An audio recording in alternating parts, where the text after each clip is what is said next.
Caro presidente em exercício, vereador Moisés Rossi, caros vereadores presentes aqui na nossa Câmara.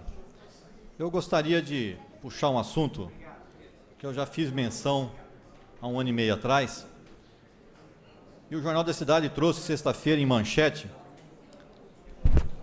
está aqui a manchete: mortandade de pombos é apurada. Quer dizer, mortandade de pombos é apurada. Nós já havíamos colocado, e na foto dos pombinhos aqui, ainda fala assim: problema, mistério e alerta, né? A matéria foi muito bem enfocada. Problema, mistério e alerta. Mistério porque os pombos apareceram mortos, né, em número suficiente, vereador Moisés Rossi, para encher 17 sacos de lixo. Então veja só a quantidade de pombos que estava nessa escola lá na Vila São Paulo. E foi exatamente essa escola que a gente havia colocado a nossa preocupação em relação às crianças que estavam se alimentando no meio dos pombos, né, no horário de intervalo. Então eu queria que a TV Câmara passasse o filme para mim, por favor. Alimentar e conviver com os pombos na cidade pode parecer normal e até simpático para muitos, mas a proximidade com esta ave é arriscada, já que pelo menos 57 doenças podem ser transmitidas por ela, entre elas a criptococose, uma espécie de meningite, e a histoplasmose, doença pulmonar, que são transmitidas pela inalação das fezes secas dos animais. E durante os meses de estiagem, a poeira das fezes do pombo se acumula e espalha com facilidade, transformando-se numa ameaça silenciosa para todos. Então veja bem, nós tocamos num assunto aí sobre a criptococose, né?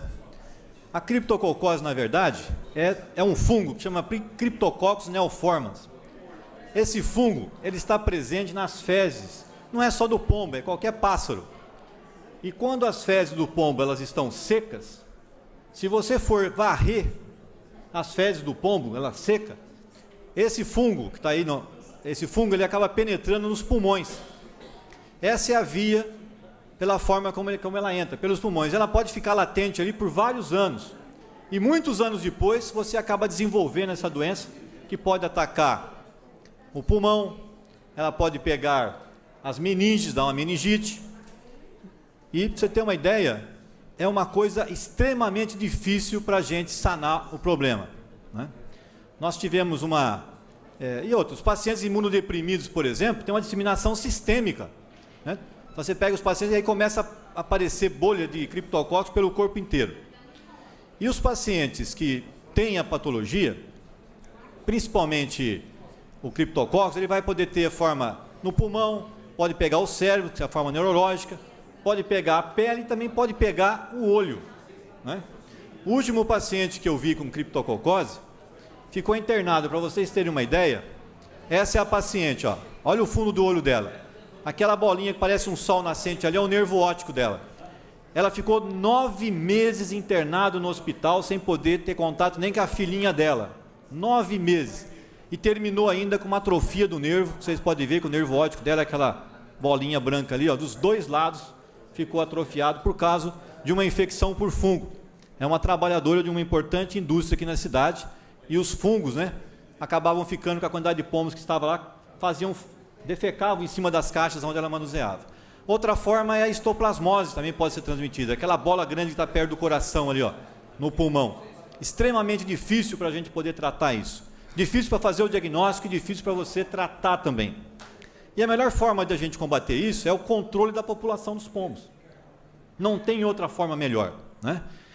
E os pombos, eles são considerados, né, uma ave nativa, né? Um animal nativo.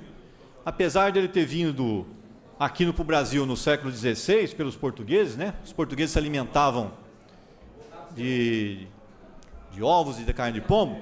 A verdade é que esses pombos acabaram fugindo, entraram para o ambiente.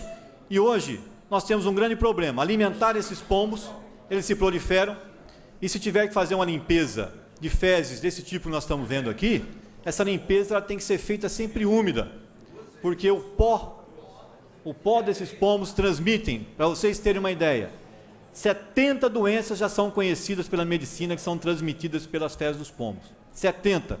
Ou seja, um verdadeiro rato de asas. Só que o pombo, qualquer pessoa chega próximo, quer pegar na mão, quer se alimentar. Então, principalmente as crianças que estão nas escolas, né, ficarem em contato com os pombos, nós estamos colocando ela em risco para ter problema no futuro, porque pode demorar o diagnóstico. Essa paciente, por exemplo, que eu falei para vocês, ela ficou 3 meses internada para a gente poder fazer o diagnóstico. 3 meses. Depois que fez o diagnóstico, começou o tratamento e ficou mais 7 meses internada para poder fazer, né? Porto Alegre fez um trabalho bonito, através de uma estudante, onde ela levantou todas as escolas públicas de Porto Alegre. E ela foi colocando várias situações que você poderia fazer com que as escolas, por exemplo, um beiral inclinado em 60 graus. O pombo não para ali, porque fica muito inclinado para ele botar o ovinho dele. Então não interessa para ele. Também você fechar totalmente as cantoneiras, as telhas, para que os pombos não penetrem. Tem também movimentação, né? Você poder colocar qualquer coisa que fique movimentando em cima de um prédio, também espanta os pombos de pousar ali. Mas principalmente qualquer tipo de abertura onde ele possa penetrar e ter um ninho coberto, né? Os grandes... Outra coisa que pode ser feito, né? Essas corujas que se mexem também, os pombos têm muito medo das corujas, né? Eles se interpretam como uma ameaça. E os barracões feitos de ferro? Entrou coisa aí que não interessava, hein, moçada? Aí.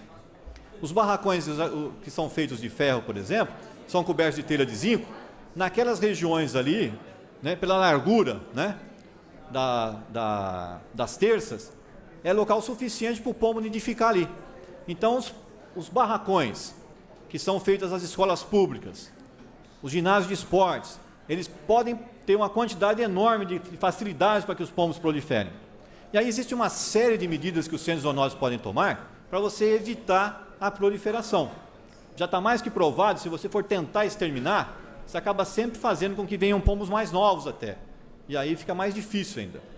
A melhor forma é você controlar a nidificação dos pombos e você controlar também a quantidade de ovos disponíveis. Por exemplo, eu vi acho que foi, não me engano, Londrina, né, que teve um problema grave, que chegou até a estimular, né, a matança dos pombos, que era mais de milhões de pombos na praça. Chegou a estimular assim, montaram um pombal para atrair os pombos com alimento, aí os pombos botavam lá, eles iam lá, cozinhavam os ovos dos pombos e deixavam lá mesmo, né, para poder diminuir a quantidade de pombos que vinham a nascer, tá? Então isso é um problema grave de saúde pública. Então eu estou apresentando um projeto de lei aonde eu gostaria de ter assim o apoio dos colegas, no sentido de que nós possamos ter algumas medidas mais plausíveis nisso daí. Então veja, artigo 1º que eu coloquei no projeto de lei. A Prefeitura de Bauru, através de seus órgãos competentes, deverá instituir programas de educação da população no quesito de não alimentar os pombos no perímetro urbano. Tá?